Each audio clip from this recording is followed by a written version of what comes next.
This is not good. This is not good. On one hand, as I've shown you before, inflation is on its way up. Well, at least it's not going down. Okay, so I'm going to show you why. I'm going to show you in this video why we might have a problem with Trump and inflation and the Fed and rates. And right now, my thesis is, yes, we're doing great. Yes, the stock market is going up, but the stock market is going up a lot, and it's very high. And when you are that high, you are always at the mercy of something happening, a black swan. And then people will just love a reason why to sell the stock. So what's really going on? Yesterday, Trump, and he's out there every day now, he's basically saying that the Fed needs to lower the rates. Number two, the stock market is saying, don't talk to me about rates. The stock market is saying, no more rate increase. Why is the market saying that? The market is saying no more rate increase because there's fear of inflation. And it's punishing the Fed, basically, by keeping stocks kind of... So we have to be extremely careful. Either the Fed cut rates, and if they do cut the rates, what do you think is going to happen? It's going to push inflation further up. It's going to put inflation further up because you're going to stimulate the economy. Does the economy need any more stimulating? I don't care, says Trump. I want lower rates because lower rates means good stock market. So what is driving the market right now? That is the question. Is the market driven by the fact that it thinks that the Fed is going to lower the rates? Is the market driven by whatever Trump is saying? What does the market really want? Because he wants low rates, and the market does not really want to get lower rates, or at least because the market is a child, it doesn't know what it wants all the time. The market definitely does not want inflation. Well, if you're going to push for those lower rates, you're going to stimulate the economy and you're going to have inflation. So, and that's the situation in the market right now. We're trying to figure out exactly where the rates are going to be and where Trump wants them to be and what's going to happen to inflation. And of course, on top of everything else, we've got the tariffs. With the tariffs, you're going to have inflation. Now, yesterday, he kind of said, listen, build it in the U.S., build your factories in the U.S., and everything will be fine. If you don't, I'm going to hurt you. And of course, I heard in British Columbia not too long ago, the premier over there said, well, you know what? Bring it on. All right, so we're going to have a fight. We're going to get hurt. They're going to get hurt more, but we're going to get hurt. And now where we're going to get hurt is prices are going to be more expensive. Is this what Trump's really want? No, he does not want that.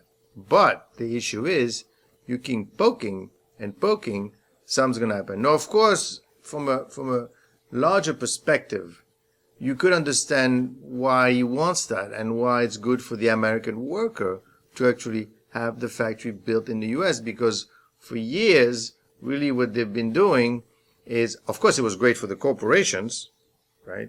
But they basically have exported everything out.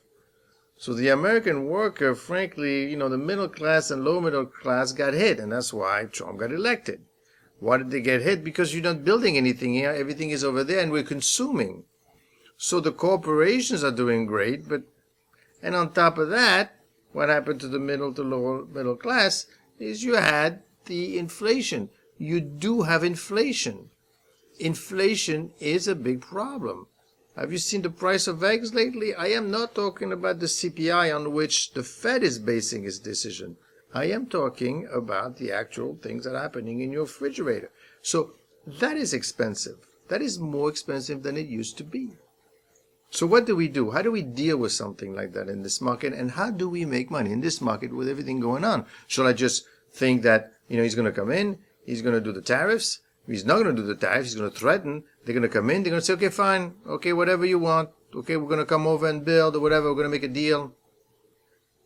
Or are they simply going to say, you know what? No way. This is not, we haven't been operating like this, and we're not going to change everything in one day. So therefore, we're going to have a fight with the U.S. Do you really want to have a fight with the U.S.? He's basically banking on the fact that it's not going to happen. Now, keep in mind that Trump, my friends, Trump does not need to be reelected, right? So he's not looking for anything here.